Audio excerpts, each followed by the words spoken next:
Welcome back, everyone. So, here it is. It's 2023 and crop tops are back in fashion. Or you've probably noticed this, if you've been into any fashion store, there's tons of them. And everybody wants to get in on the trend, everyone wants to wear these clothes, and some people have been kicking up a fuss about crop tops for kids. They don't really care so much, or at least in the West, I would say, they don't care so much about sort of older teens and adults wearing crop tops. It's the smaller sizes aimed at kids and babies. So, and to summarize the article, it seems like they fall into sort of three basic categories, the people who voice their opinion. The first category think this is absolutely terrible, that putting a kid in a crop top is an inherently sexualizing act, and that by showing the midriff, this has a core of sexuality to it, and then we're imposing a sexuality onto children, or perhaps even encouraging people to see children as sexual objects. They also talk about perhaps in specific places, schools, churches, etc., this definitely should be banned. And I think so, that's one group. There is a kind of middle ground that was talked about, who was saying that, maybe the crop top is appropriate for certain people, and it all depends on the context. So it's, what kind of crop top are we talking about here? Is it very tight, or is it more of a loose one? How much of the midriff is showing? Is there a shawl? We can't just sort of blanket criticize all crop tops. It depends on the type and the person wearing it and the styling of the general outfit, also the location of where the person is, what kind of event are you going to. So there are sort of, yes, in some cases, no, in other cases. And then there is the third group who, I think I fall into the third group, just my opinion, that clothing is clothing. All clothing is valid.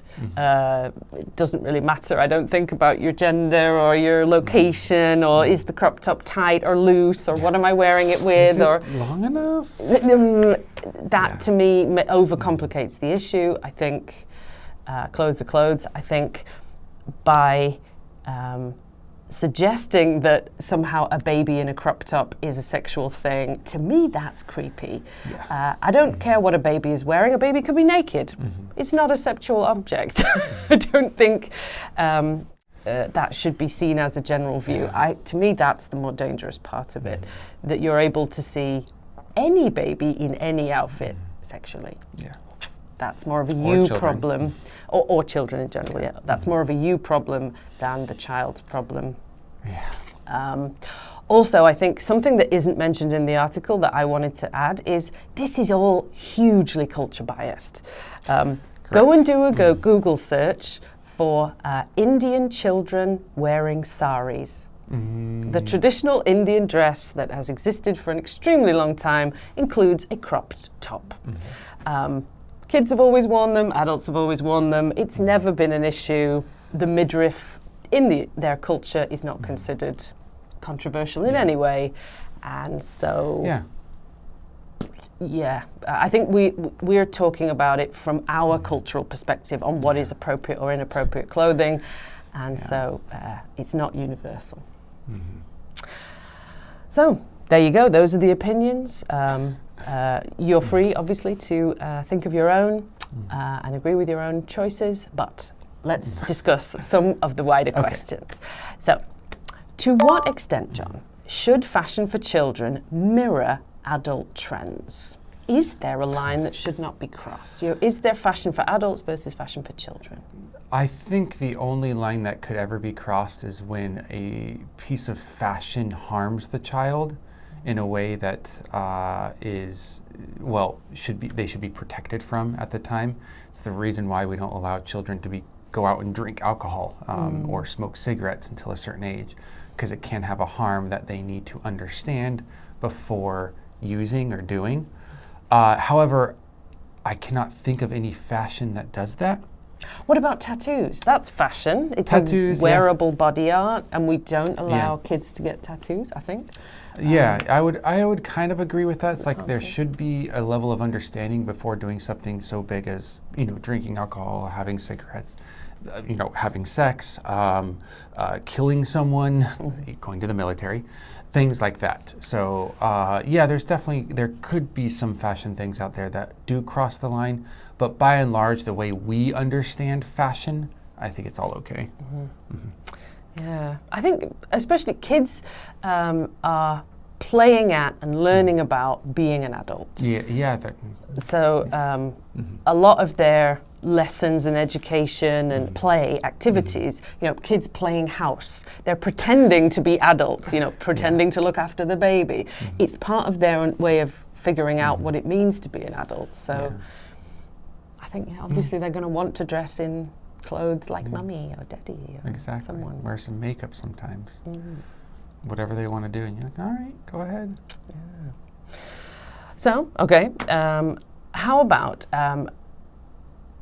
the involvement of the parents? Because I guess the one who's always going to be buying the clothes is the parents. They're going to be spending the money. So how much of a role should parents have in the control of their kids' clothing choices, and how much of a say should children have? Yeah, it's going to be a fine line. I am a firm believer that every child is going to have a unique way that they need to be raised, and a unique way that's best for them to be taught how to become a respectful individual as they grow up, right?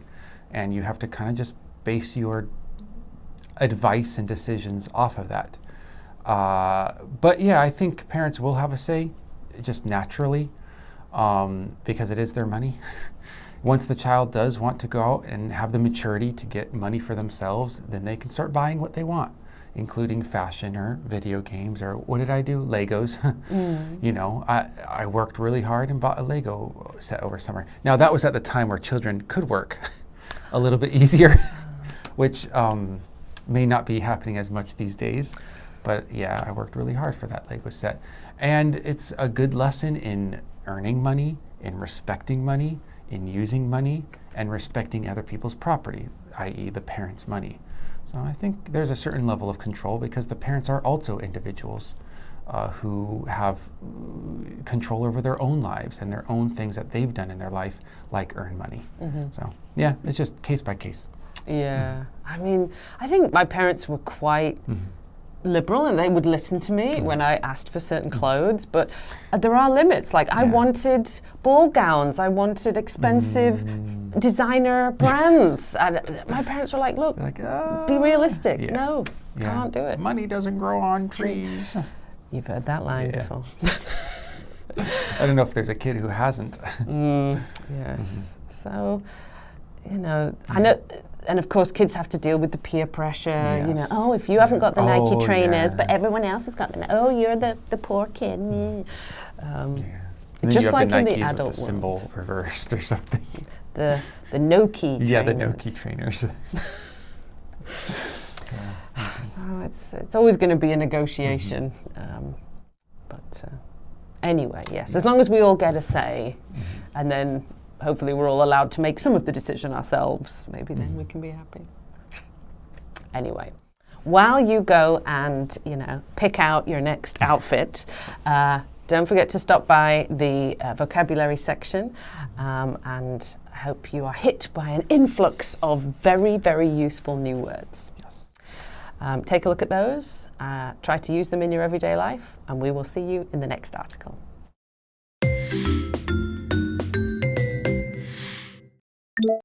Influx. Influx. Midriff. Midriff. Polarize. Polarize. Draw the line. Draw the line. Peer pressure. Peer pressure.